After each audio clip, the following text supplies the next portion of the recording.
இந்த அரசாங்கம் இந்த விஷயத்திலே இவ்வாறான சில்லறை அச்சுறுத்தல்களுக்கு அடிபணியாமல் இந்த விசாரணையை நேர்மையாக தூய்மையாக முன்னெடுத்து சென்று உண்மையான குற்றவாளிகள் கண்டுபிடிக்கப்பட வேண்டும். சலே நிரபராதியாக இருந்தால் அச்சமில்லாமல் இருந்து தன்னுடைய நிரபராதித்தனத்தை தான் நிரபராதி என்பதை நிரூபிக்க வேண்டுமே ஒழிய இவ்வாறு தூண்டிவிட்டு உண்ணாவிரதம் இருந்து அல்லது இந்த சாணி அபேசேகரை விசாரணை அதிகாரியை இந்த மாற்ற வேண்டும் என்றெல்லாம் சொல்ல வேண்டிய தேவை கிடையாது. ஏன், சாணியை விட உயர்ந்த பதவியில் இருந்தவர் தான் சலே.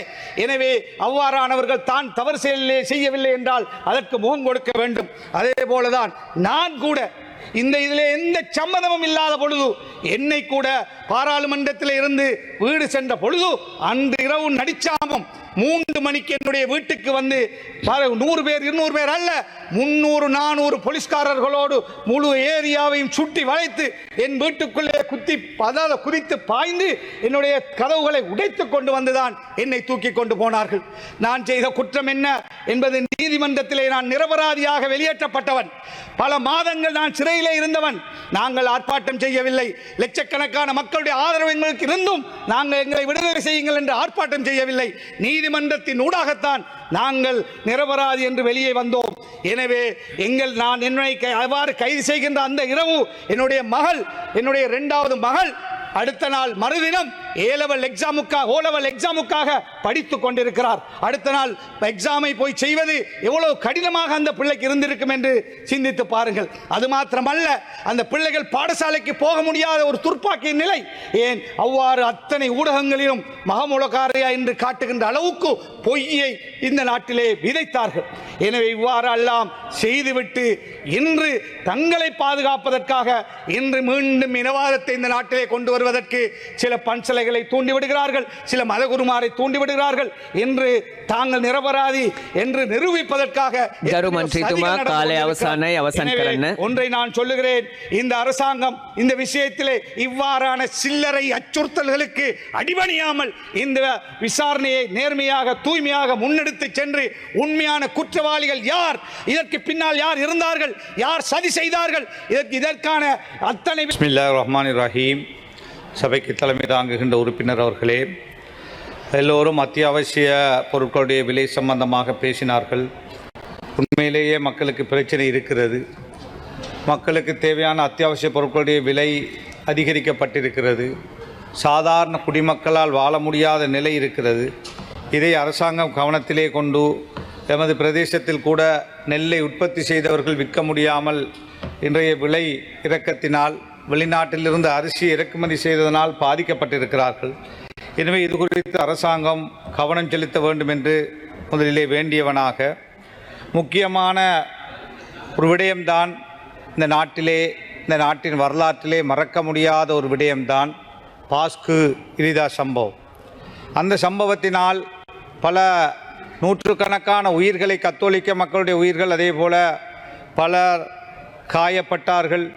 பல வெளிநாட்டு மக்கள் கூட தங்களுடைய உயிரை மாய்த்தார்கள். அவ்வாறான கஷ்டங்களை கத்தோலிக்க சமூகம் அனுபவித்ததை யாராலும் மறக்க முடியாது. இன்னும் எத்தனை பேர் நோயாளிகளாக கட்டிலே இருந்து எழும்ப முடியாமல் கஷ்டத்தோடு இருக்கின்றார்கள். எனவே அவ்வாறானவர்கள் தங்களுக்கு நீதி வேண்டும், யார் இந்த அநியாயத்தை செய்தார்கள், இதற்கு பின்னால் யார் இருந்தார்கள், இதனால் இந்த பாதிப்பு அடைந்தவர்கள் சாதாரணமான விடயம்தான் அவர்கள் அவ்வாறான எதிர்பார்த்து நிற்பது. அவ்வாறு இருக்கின்ற பொழுது மாறி மாறி வந்த அரசாங்கங்கள் ஒவ்வொரு வகையில் இதற்கு பதிலை தேடினாலும் இந்த அரசாங்கம் அண்மை காலமாக செய்து வருகின்ற விசாரணைகளிலே பாதிக்கப்பட்ட கத்தோலிக்க மக்களும் அதே போல முஸ்லிம்கள் இந்த பாவத்தினால் பல வகையான இன்னல்களுக்குள்ளாக்கப்பட்ட முஸ்லிம் சமூகமும் ஓரளவு இது சம்பந்தமாக நல்லதொரு முடிவு கிடைக்கும், நியாயம் கிடைக்கும், உண்மையான குற்றவாளிகள் தண்டிக்கப்படுவார்கள், இவ்வாறான சம்பவங்கள் இந்த நாட்டிலே இனிமேல் வராத ஒரு நிலை ஏற்படும் என்று எதிர்பார்த்து கொண்டிருக்கின்ற பொழுதுதான் நாங்கள் பார்க்கிறோம். அதாவது கோட்டைக்கு முன்னால் சென்று முன்னாள் அமைச்சர்களாக இருந்தவர்கள் உண்ணாவிரதம் இருக்கின்ற ஒரு சத்தியாகிரகம் இருக்கின்ற ஒரு துர்ப்பாக்கி நிலையை கண்டோம். சலே என்கின்ற ஒருவரை கைது செய்தால் அவர் தவறு செய்யவில்லை என்றால், அவர் இந்த நாட்டிலே இன்டெலிஜென்ட் சீஃபாக இருந்த ஒருவர் தான் தவறு செய்யவில்லை என்றால் அச்சமில்லாமல் அத்தனை அந்த விசாரணைகளுக்கு முகம் கொடுத்து இந்த நாட்டில் இருக்கின்ற நீதிமன்றத்தின் ஊடாக தான் நிரபராதி என்பதை நிரூபிப்பதற்கு முயற்சிக்க வேண்டுமே ஒழிய அங்கே உண்ணாவிரதம் இருந்து நான் சாகப் போகிறேன், என்னுடைய விசாரணை அதிகாரியை மாற்றுங்கள் என்று கேட்பது மிகவும் ஒரு சிறுபிள்ளைத்தனமானது மட்டுமல்ல, இந்த நாட்டு மக்களை கேலிக்கூத்தாக்குகின்ற அல்லது இந்த விசாரணையை திசை திருப்புகின்ற ஒரு செயலாக நாங்கள் பார்க்கிறோம். அது மாத்திரமல்ல, அவருடைய நிலையை, அதாவது அவரை கைது செய்ததற்கு எதிராக விமல் வீரவன்ச அல்லது போன்ற இனவாத சக்திகள் இன்று அதாவது கோட்டை நிலையத்துக்கு முன்னால் இருந்து ஆர்ப்பாட்டம் செய்து ஆரவாரம் செய்து உண்ணாவிரதம் இருந்து இந்த நாட்டில் இருக்கின்ற சிங்கள மக்களை மீண்டும் இனவாதத்தை தூண்டி அதனூடாக இந்த விசாரணையை திருப்ப நினைப்பார்களாக இருந்தால் அவர்களுக்கே அநியாயம் செய்தவர்களாக நிச்சயமாக மாறுவார்கள் என்பதிலே சந்தேகம் கிடையாது. ஒரு அழகான நாடு எங்களுடைய நாடு. ஜப்பானுக்கு அடுத்த நிலையிலே தான் நாம் சுதந்திரம் பெற்ற பொழுது இந்த நாட்டுடைய பொருளாதாரம் இருந்தது. இன்று நாங்கள் எங்கே போய் நிற்கிறோம்? இன்று எத்தனை குடும்பங்கள் ஒரு நேரம் சாப்பிடுகிறார்கள்? இன்று கையேந்துகின்ற நாடாக இருக்கிறோம். $50 பில்லியன் மேலே நாங்கள் உலக நாடுகளுக்கு கடன் கட்ட வேண்டியவர்களாக இருக்கின்றோம். ஒவ்வொரு குடும்பமும் எத்தனை லட்சங்களை கடனாளிகளாக இருக்கிறோம். எனவே அவ்வாறு இருக்கின்ற பொழுது இந்த அழகான நாட்டுக்குள்ளே மீண்டும் மீண்டும் மீண்டும் இனவாதம் மதவாதம் கொண்டு வந்து இந்த நாட்டை குட்டிச்சுவராக்கி இந்த நாட்டிலே வாழ முடியாது என்று இங்கு வாழுகின்ற சிறுபான்மை மக்கள் நாட்டை விட்டு ஓடுகின்ற, வியாபாரத்தை மூடிவிட்டு செல்லுகின்ற ஒரு துர்ப்பாக்கிய நிலையை அவ்வாறான ஒரு சில கயவர்கள் செய்வார்களாக இருந்தால் அதை இந்த நாட்டிலே வாழுகின்ற மதகுருமார், பெரும்பான்மை இனத்தைச் சேர்ந்த மதகுருமாரும் பெரும்பான்மை இனத்தைச் சேர்ந்த ஒரு சில ஊடகங்களும் அல்லது அதற்கு சாதகமானவர்களும் அதற்கு இன்னும் இடம் கொடுப்பார்களாக இருந்தால் இந்த நாட்டை காப்பாற்ற முடியாது, இந்த நாட்டை கடலில் இருந்து மீட்க முடியாது, இந்த நாட்டுடைய எதிர்காலத்தை பாதுகாக்க முடியாது. எனவே இந்த துன்பம், அதாவது பாஸ்கிவிதா சம்பவத்திலே நிறைய பேர் நாங்கள் பாதிக்கப்பட்டோம். நேற்று ஒரு தேரர் சொல்லுகிறார், அவர் அதாவது கோட்டைக்கு முன்னால் நின்று சொல்லுகிறார், சலே ஒரு முஸ்லீம், நாங்கள் அவர் முஸ்லீமாக இருந்தாலும் அவருக்காக பேசுகிறோம் என்று. அந்த தேரிடத்திலே நான் கேட்கிறேன், ஜமாத்தே இஸ்லாமுடைய தலைவரை அநியாயமாக அடைத்தார்களே, அவர் முஸ்லீம் அல்லவா? அவரை அன்று அவர் முஸ்லீம் என்பதற்காக அவருக்காக பேசினீர்களா? சட்டத்தரணி ஹிஜாஸ் ஹிஸ்புல்லா இந்த நாட்டிலே ஒரு பிரபலமான சட்டத்தரணி, அவரை கொண்டு போய் 2 வருடங்கள் 24 மாதங்கள், சலேக்கு இன்று 3 மாதங்கள் கூட அந்த சிறையில் இருக்க முடியவில்லை. 24 மாதங்கள் ஹிஜாஸ் ஹிஸ்புல்லா அந்த எலி புழங்குகின்ற அந்த சிஐடி அறைக்குள்ளே இருந்தாரே, அது அந்த நேரத்தில் இந்த தேரர், இந்த இனவாதிகள் யாராவது அவருக்காக பேசினார்களா? அதே போல ஆசாத் சாலியாக இருக்கலாம், ஒரு கவிதை புத்தகம் எழுதினார் என்பதற்காக நலிமியாவிலே படித்துக் கொண்டிருந்த எங்களுடைய பிரதேசத்தை சேர்ந்த ஒரு மாணவர் அஹ்னாப் ஜசீம் என்கின்றவரை 2 வருடங்களுக்கு மேலாக சிறையிலே அடைத்திருந்தார்கள். அதே போல எத்தனை பேரை கொண்டு போய் அடைத்தார்கள். அதே போல என்னுடைய சகோதரரை கொண்டு போய் அடைத்தார்கள்.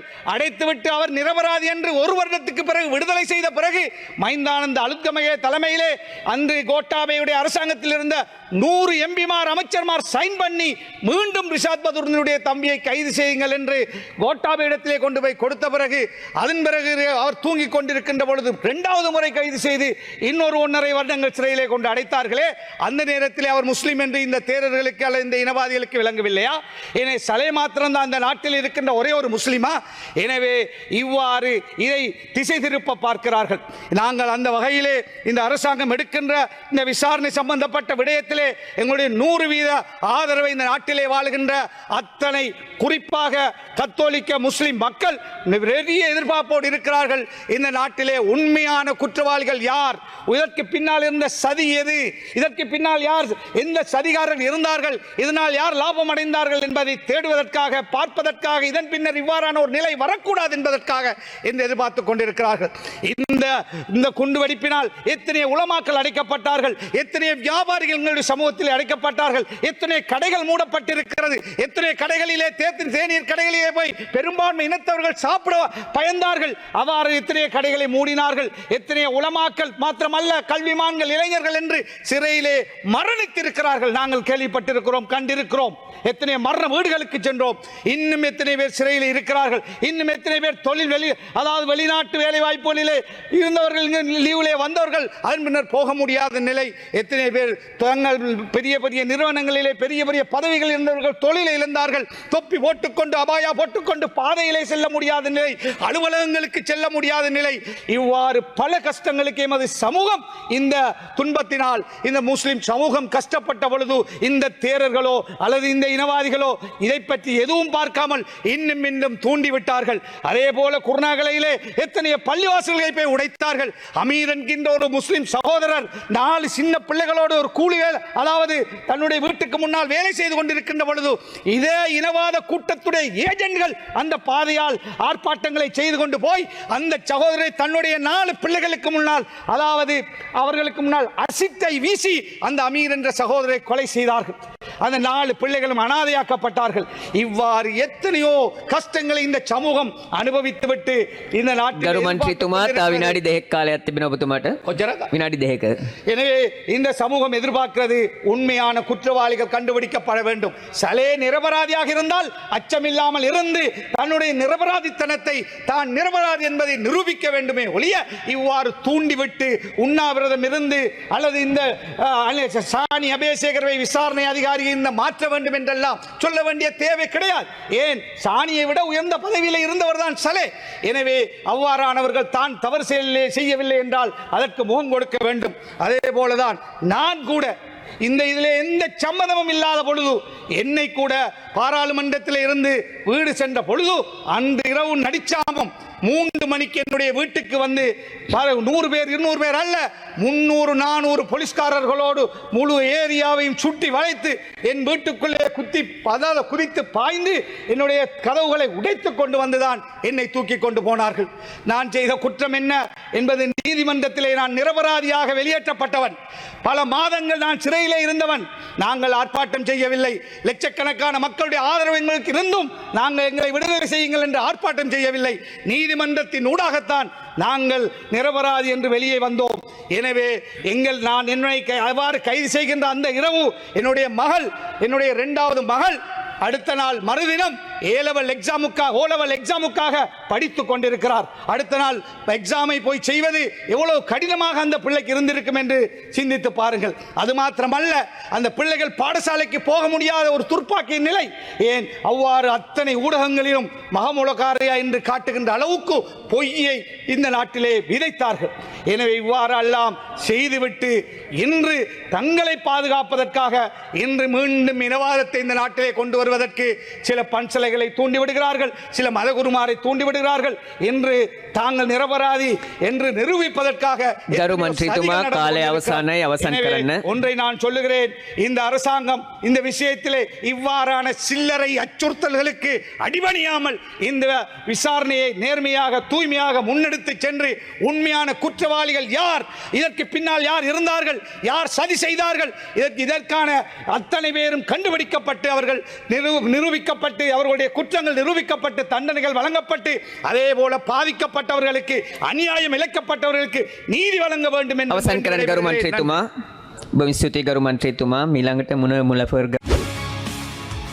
செய்திகளை உடனுக்குடன் தெரிந்து கொள்ள உடனே சப்ஸ்கிரைப் பண்ணுங்க.